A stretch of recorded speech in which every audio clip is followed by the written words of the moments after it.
O assassino do Zodíaco é um dos casos criminais mais intrigantes e misteriosos da história dos Estados Unidos. Atuando principalmente entre as décadas de 1960 e 1970 na Califórnia, esse serial killer ficou conhecido não apenas pelos crimes brutais que cometeu, mas também pela forma como manipulava a imprensa, desafiava a polícia e aterrorizava toda uma população com cartas codificadas repletas de ameaças e enigmas. Até hoje, mais de 50 anos depois dos primeiros assassinatos, sua identidade continua sendo um mistério. E o caso do assassino do Zodíaco segue como um dos crimes não resolvidos mais famosos do mundo. O primeiro crime atribuído ao Zodíaco aconteceu em 20 de dezembro de 1968, em uma estrada deserta próxima a Vallejo, na Califórnia. Naquela noite, dois adolescentes, Betty Lou Jensen e David Faraday, foram mortos a tiros dentro do carro. Não houve assalto nem agressão sexual, apenas uma execução fria e calculada. Meses depois, em 4 de julho de 1969, um segundo casal foi atacado de forma semelhante. Darlene Ferrin morreu no local e Mike Marrow, mesmo ferido, sobreviveu e conseguiu descrever o agressor como um homem branco com cerca de 1,70 metros, rosto redondo e cabelo castanho. Mas o que realmente diferenciou o assassino do Zodíaco de outros criminosos foi o que veio depois. No final de julho de 1969, 3 jornais californianos, o San Francisco Chronicle, o San Francisco Examiner e o Vallejo Times Herald, receberam cartas quase idênticas, escritas por alguém que afirmava ser o responsável pelos assassinatos. Nessas cartas, o criminoso incluía detalhes dos crimes que apenas o verdadeiro assassino poderia saber, e ainda mais assustador, 3 criptogramas complexos que prometiam revelar sua identidade se decifrados. Ele assinava as mensagens com um símbolo, um círculo cortado por uma cruz, que se tornaria o ícone do Zodíaco. As cartas causaram pânico. A população da Califórnia entrou em estado de alerta e os jornais cederam à pressão e publicaram as mensagens. O primeiro criptograma foi decifrado por um casal de professores amadores, revelando uma mensagem perturbadora. O assassino dizia matar por diversão, comparando seus crimes a uma experiência emocionante, superior até mesmo à caça de animais. No entanto, ele não revelou sua identidade como havia prometido. Era apenas mais um jogo macabro. Nos meses seguintes, o Zodíaco continuou atacando. Em setembro de 1969, ele esfaqueou brutalmente outro casal próximo ao Lago Berryessa. Nessa ocasião, ele apareceu vestido com uma espécie de fantasia, uma túnica preta com capuz e o símbolo do Zodíaco estampado no peito. Ele amarrou suas vítimas e as esfaqueou repetidamente. A mulher, Cecelia Shepard, morreu.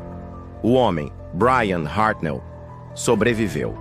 Após o ataque, o assassino chegou a ligar para a polícia e confessou o crime, dando até mesmo a localização exata. Em outubro do mesmo ano, um taxista chamado Paul Stein foi morto a tiros no bairro nobre de Presidio Heights, em São Francisco. O caso fugia ao padrão dos anteriores, o que inicialmente confundiu a polícia. Porém, dias depois, o Zodíaco enviou uma nova carta, assumindo o assassinato e incluindo um pedaço ensanguentado da camisa da vítima como prova. O mais impressionante é que após o crime, o assassino foi visto por 3 adolescentes, e com base em sua descrição, a polícia teve o homem a poucos metros de distância, mas o liberou por erro de informação. Os agentes estavam à procura de um suspeito negro e não branco como realmente era. Ao longo dos anos, o assassino do Zodíaco continuou enviando cartas, desafiando a polícia e a população. Ele alegava ter matado 37 pessoas, embora as autoridades só confirmem 5 mortes oficialmente ligadas a ele. As mensagens do Zodíaco iam além dos crimes. Ele ameaçava escolas, escrevia poemas bizarros, zombava das investigações e se vangloriava por nunca ter sido pego. O medo era constante, e a mídia não falava de outra coisa. O caso ganhou notoriedade mundial.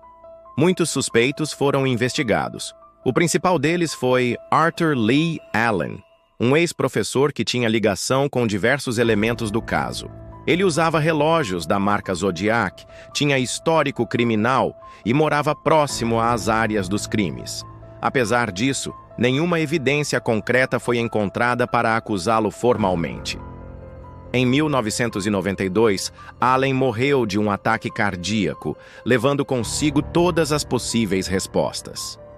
Com o avanço da tecnologia, especialmente do DNA forense, esperava-se que o caso fosse resolvido. Infelizmente, as amostras coletadas nas cartas estavam degradadas, contaminadas ou insuficientes para comparações diretas. Ainda assim, em 2021, um grupo de investigadores independentes, chamado The Case Breakers, afirmou ter descoberto a verdadeira identidade do Zodíaco, um homem chamado Gary Francis Post, já falecido. Eles apresentaram uma série de coincidências, como cicatrizes no rosto, comparações caligráficas e relatos de conhecidos. No entanto, o FBI nunca confirmou a informação, mantendo o caso oficialmente aberto e sem solução. Hoje, o caso do assassino do Zodíaco continua sendo estudado, debatido e explorado por criminologistas, jornalistas, cinéfilos e curiosos do mundo inteiro. Filmes como Zodiac, 2007, dirigido por David Fincher, séries de TV, livros e centenas de vídeos no YouTube mantêm viva a memória desse enigma criminal. O fascínio pelo caso não vem apenas da brutalidade dos crimes, mas principalmente da forma como o assassino manipulava a sociedade como se fosse parte de um jogo macabro. O mistério do assassino do Zodíaco permanece sem resposta. Ele não apenas matou, mas deixou um rastro de medo, dúvida e obsessão. A pergunta que ecoa até hoje é: quem era o Zodíaco? Estaria morto? Ou teria simplesmente parado de matar? Talvez a resposta nunca venha à tona, mas uma coisa é certa: esse é um dos crimes não resolvidos mais perturbadores e emblemáticos da história criminal americana.